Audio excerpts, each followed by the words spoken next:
no debemos olvidarnos del primer paso, hablar con el paciente. El electrocardiograma debe ser considerado parte del examen físico hoy en día. Claro, imagínese yo, paciente sedentario, estoy por iniciar una actividad deportiva. En principio no sería necesario si no hubiese algún signo de alarma en todas las valoraciones previas. Exactamente, pero hay un tema ahí que es el umbral de edad también. Cada vez vemos más gente que no es profesional de una actividad física, no es un futbolista, un basquetbolista, un gimnasta profesional, pero que le pone a su actividad física una exigencia como si fuera profesional. La clínica es soberana, como solemos decir, ¿no es cierto? Absolutamente, eso no ha perdido nunca validez. Bueno, bienvenidos a otro episodio de Rosy Streams. Hoy contamos con la presencia del doctor Carlos Correa. Doctor, muchas gracias por estar con nosotros hoy, bienvenido. Vamos a tratar un tema muy interesante, muy en boga hoy en día, que es el tema de la valoración cardiológica por imágenes y la valoración precompetitiva. Doctor, no sé si quiere comentarnos un poquito de usted, darnos una referencia. Bueno, bienvenido.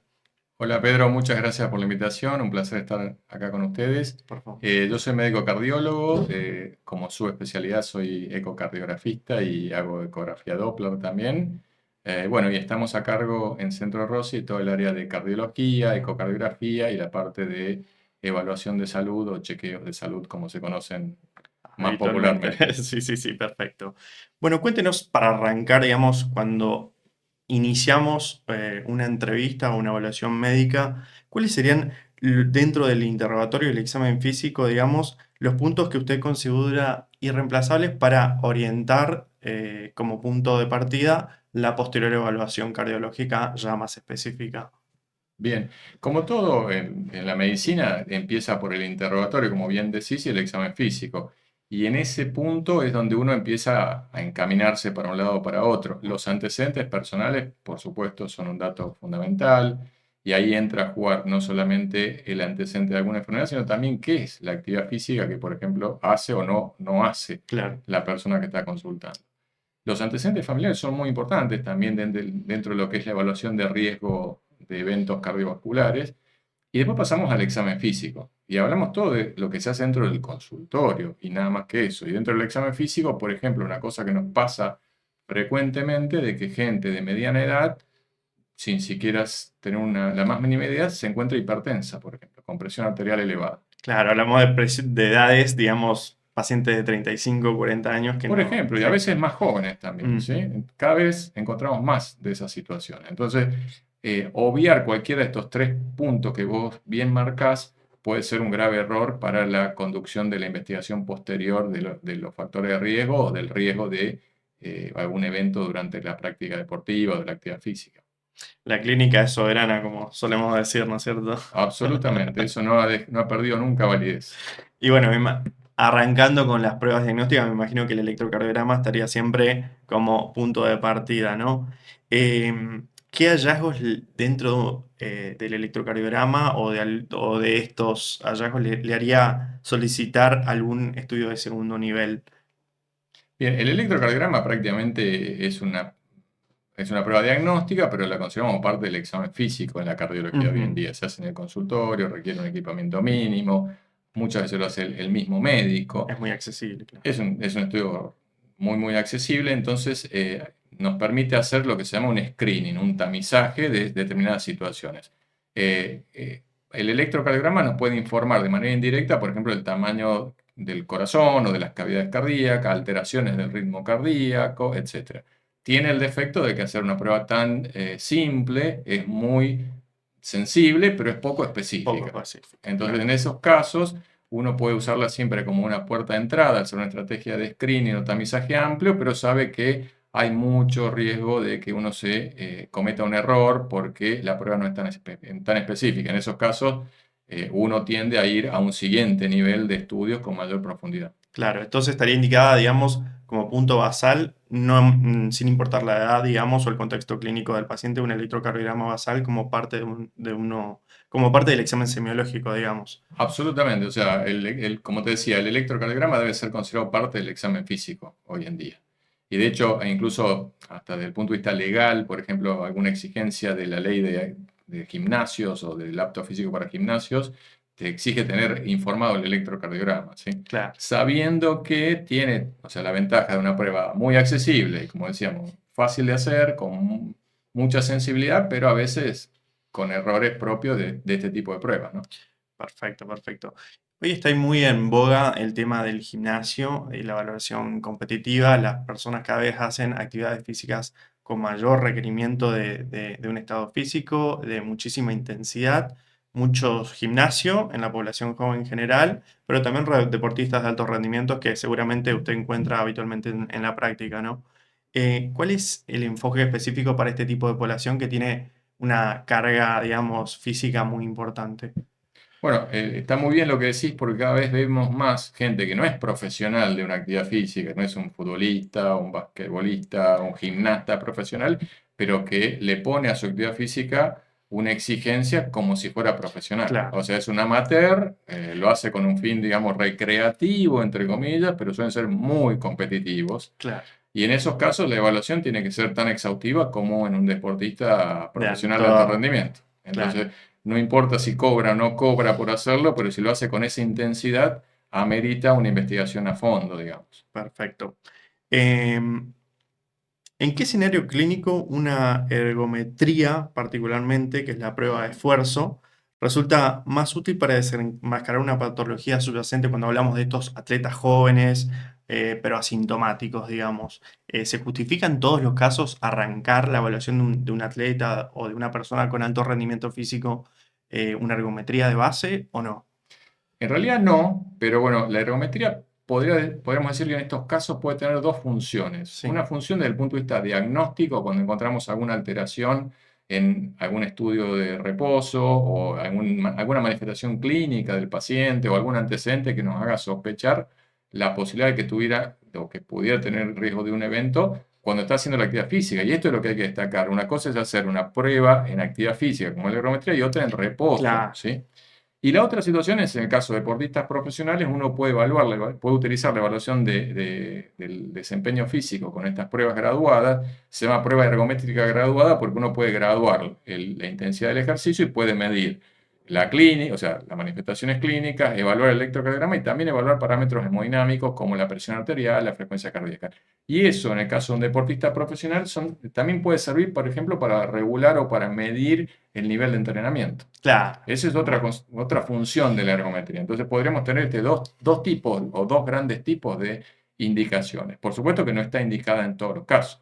Claro, sería como descartar patología para a la vez determinar cuál es la aptitud física, digamos, hemodinámica del Exactamente, paciente. en un deportista incluso se puede sensibilizar la prueba, se pueden hacer pruebas en las cuales se hace el monitoreo de la saturación de oxígeno, por ejemplo, o pruebas ya más avanzadas donde podemos agregar el eco para hacer lo que se llama un Ujú. ecoestrés con ejercicio, o incluso hacer lo que se llama la medición de consumo de oxígeno, que para eso ya requerimos otra tecnología, hay que hacer medición con una máscara especial durante la prueba de ejercicio y se determina lo que se llama el umbral anaeróbico, por ejemplo. Por Ajá. eso ya es una indicación muy específica. Ya para deportistas de alto. Deportistas de alto rendimiento. Hay Entiendo, situaciones perfecto. patológicas en las cuales se puede usar, pero generalmente se utiliza en deportistas de alto rendimiento para optimizar el entrenamiento o medir el entrenamiento. Claro, pero esto no serían entonces evaluaciones que realizaremos en el paciente asintomático que va a iniciar una actividad física. Imagínese yo, paciente sedentario, estoy por iniciar una actividad deportiva. En principio no sería necesario si no hubiese algún signo de alarma en todas las valoraciones previas. Exactamente, pero hay un tema ahí que es el umbral de edad también. Porque, Ajá, ¿qué pretendemos con una prueba ergométrica? Desenmascarar la situación número uno que causa la muerte y los eventos cardiovasculares en nuestro medio, que es la enfermedad aterosclerótica. claro. La enfermedad coronaria es altamente prevalente, lo cual básicamente surge de esta estadística que acabo de mencionar. Entonces, hay una cuestión de que a partir de los 35 o 40 años la prevalencia es cada vez mayor y más en el mundo en que vivimos, con el estrés, los factores de riesgo como el El tabaquismo, tabaco. etcétera, etcétera. Entonces, por ejemplo, las recomendaciones de la Sociedad Argentina de Cardiología con respecto a las pruebas ergométricas empiezan a partir de los 40 años. Ajá. O sea, en gente que hace actividad física de manera regular y más en este contexto que estábamos hablando recién, de gente muy competitiva, a pesar de que lo hace de manera amateur, no está mal hacer una evaluación con una prueba Una ergométrica. prueba ergométrica, perfecto. Y en cuanto a la ecografía Doppler, ¿cuándo se indica, digamos, se tiene que indicar en forma rutinaria un ecocardiograma Doppler en una persona sintomática o no?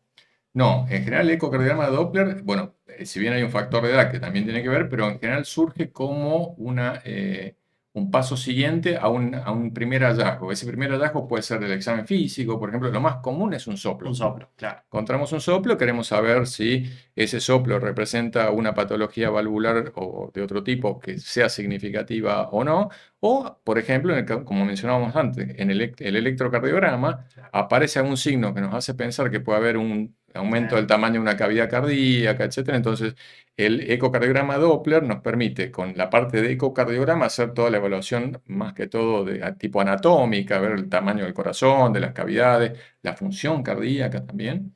Y con el agregado del Doppler podemos hacer una muy buena evaluación del funcionamiento de los aparatos valvulares. claro. Entonces, la combinación de las técnicas, el ecocardiograma Doppler, es un excelente método diagnóstico y, por supuesto, el paso obligado cuando en algún escalón previo encontramos algún tipo de estos hallazgos.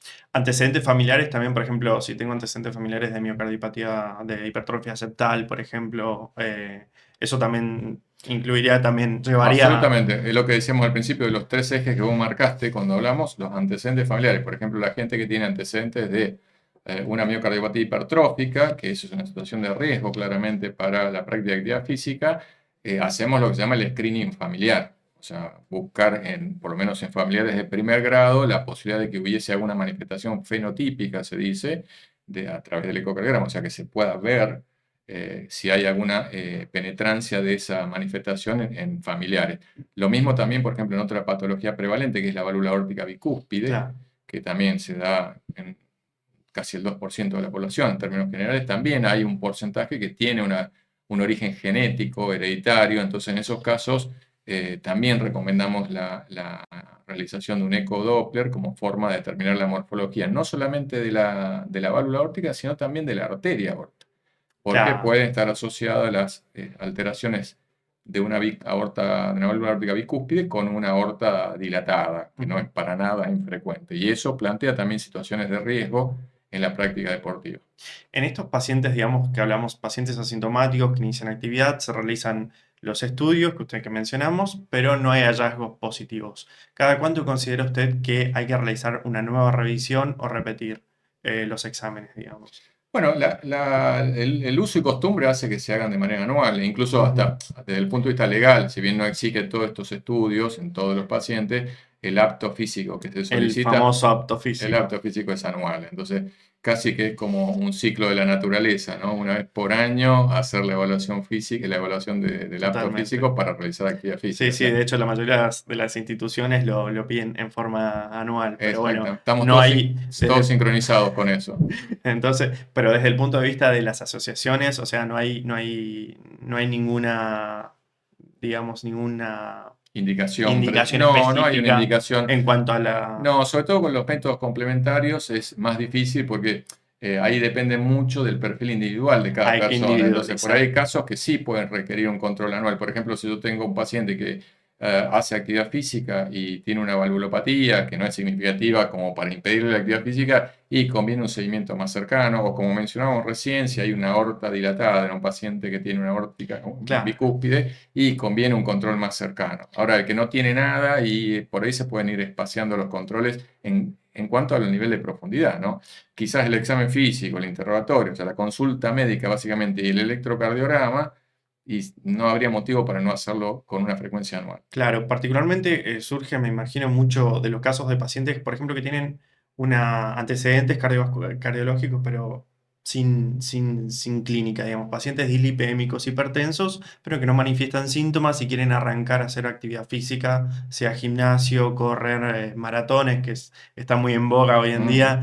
¿Esos pacientes requieren alguna valoración puntual, específica, adicional, aparte, o directamente iríamos con un electrocardiograma, examen físico y de ahí ecocardiograma y prueba de esfuerzo? La presencia de factores de riesgo, como Sí, los que vos mencionás, sobre todo en personas de mediana edad, especialmente del sexo masculino, a nosotros nos eleva mucho el nivel de alarma. claro. O sea, sabemos que, como decíamos, como bien decís, la presencia de factores de riesgo no quiere decir que no haya enfermedad subclínica. Entonces, ese es nuestro temor siempre, y todo el tiempo vemos casos, ¿no?, de eventos de muerte súbita en la práctica deportiva, a veces gente que está entrenada y a veces gente que de Claro. golpe decidió que hoy empiezo con actividad física y con una maratón, ¿no? Sí, sí, sí, Entonces, sí. en esos casos sí somos seguramente mucho más sensibles y mucho más incisivos en la búsqueda de patología. Claro, entonces no lo consideraríamos como una pérdida de recursos ahondar con estudios complementarios en este tipo de pacientes, digamos. No, desde el punto de vista de la prevención, no, y cada vez se habla más de los niveles de prevención. Nosotros estamos pasando de un nivel de prevención primaria a un nivel de la prevención primaria entendida a los eventos cardiovasculares, no entendida solo desde el punto de vista clínico, sino también de la búsqueda de enfermedad arterial, aterosclerótica subclínica, lo que vos Ujú. mencionabas. Y la forma que tenemos de ver eso es a través de los estudios complementarios. Perfecto. ¿Sí? Otra cosa que surgió ahora recientemente y que tuvo un poco de impacto mediático también fue el tema del COVID y que hubo muchos casos de deportistas famosos, conocidos, que tuvieron patología cardiológica vinculada en teoría al COVID. ¿Modificó el impacto del COVID de alguna manera en la valoración de estos pacientes o de pacientes, me refiero a pacientes de alto rendimiento deportivo, ¿no? Sí, a ver, durante la epidemia y la post-epidemia, digamos, el famoso Return to Play, fuimos muy, también, como decíamos, incisivos y sensibles con los deportistas de alto rendimiento por el hecho de que se reportó y también hemos visto pacientes, o mejor dicho, deportistas de alto rendimiento con afectación miocárdica, ¿no? Incluso, bueno, también está el tema del reporte de alguna vacuna que ha tenido algún Que efecto. está en estudio, claro. La realidad es que es como que pasó el pico de eso y al mismo tiempo que se fueron olvidando del COVID y la vacuna del COVID, también bajó un poco la espuma con el tema de del requerimiento de estudios de mayor complejidad en deportistas, ¿sí? Claro, sí, como que volvimos a la normalidad, Volvimos a pero una cierta bueno, a normalidad una cierta pre-pandemia. pandemia, perfecto, perfecto. Bueno, entonces, chequeos de rutina, ¿usted considera hacerlos anualmente? ¿Recomienda siempre que arranquemos una actividad física, recomienda hacerlos o no es necesario si es pacientes, por ejemplo, de pacientes pediátricos, por ejemplo, pacientes de 15 años, 16 años que están por arrancar actividad física, ¿recomienda hacerlo en la población infantil, digamos, o no? Es una muy buena pregunta y tiene muchas respuestas. Ujú, Desde el punto de vista de la evaluación general, cada vez somos más conscientes de que la enfermedad cardiovascular empieza en la infancia. ujú. Y ahí entran a jugar factores como la alimentación, el sedentarismo, etcétera, etcétera. Entonces, está demostrado que la enfermedad cardiovascular se inicia en la infancia, se manifiesta en edades posteriores, pero empieza en Claro, la infancia.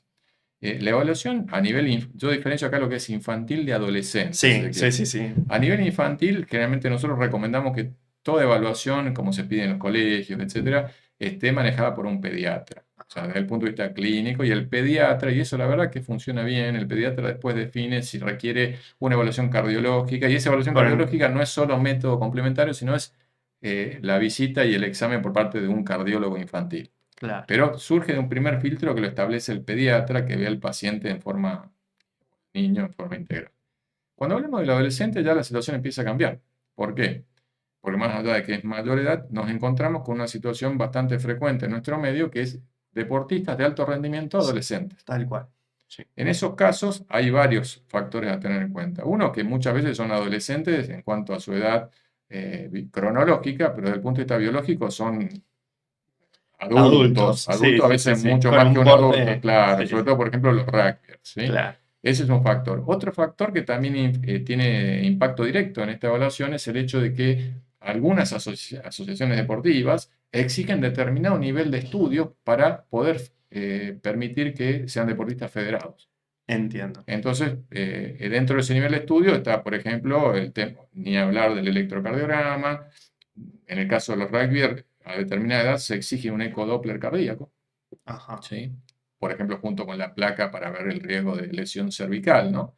perfecto. Entonces, ahí en ese caso ya hay cuestiones regulatorias que ya escapan estrictamente a la indicación médica, por ejemplo. Ujú, Entonces, es un requerimiento de la persona, del paciente, del chico en este caso, porque si no tiene eso no puede participar en el deporte que practica. entiendo. Entonces, tiene múltiples aristas esto, ¿sí? Y por eso Entiendo. decía, ¿a qué edad empezamos? Y depende. Depende del contexto, depende de qué práctica deportiva hablamos, depende de los antecedentes. O sea, cada persona es un mundo y Totalmente, sí, sí, sí. La idea, como dijimos al principio, es individualizar el estudio en base al contexto del paciente que le estamos hablando, planteando. exactamente. Pasa que surgen muchas dudas porque, claro, pacientes, no sé si se veía antes o no se le daba la misma importancia que se le da ahora, pacientes de 7 8 años que comienzan ya con una actividad deportiva ya con mucha intensidad, seguida por entrenadores, por nutricionistas, ya con un perfil casi profesional, y surge la duda de cómo evaluar cardiológicamente, cómo hacer valoración precompetitiva en este tipo de pacientes, ¿no?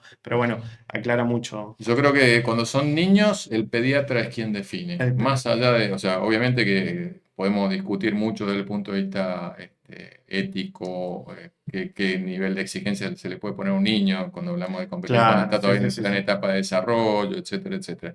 Por eso creo que nosotros los que hacemos adultos preferimos que de eso se encarguen los pediatras con una visión más integral.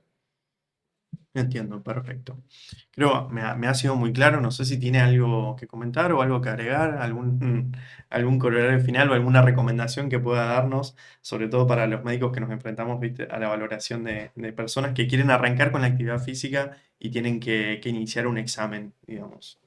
Bien, yo creo que hay dos recomendaciones que se puede dar, una para los médicos y otra para los pacientes. Ujú. Con respecto a los médicos, obviamente que no debemos olvidarnos del primer paso, lo que vos bien marcabas cuando empezamos, ¿no?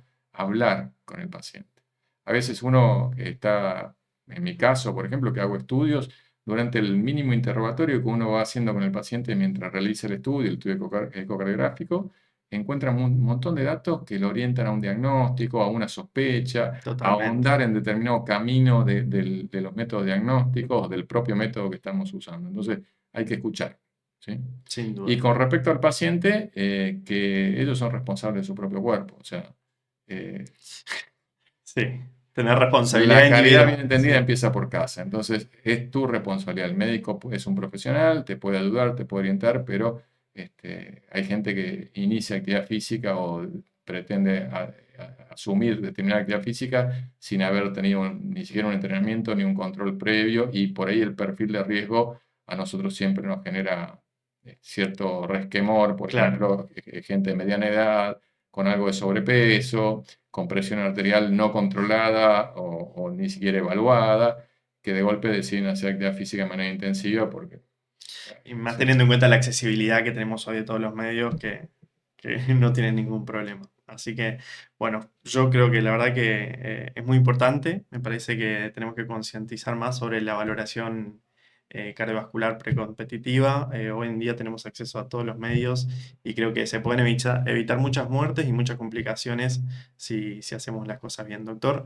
muchísimas gracias por estar con nosotros y por compartir.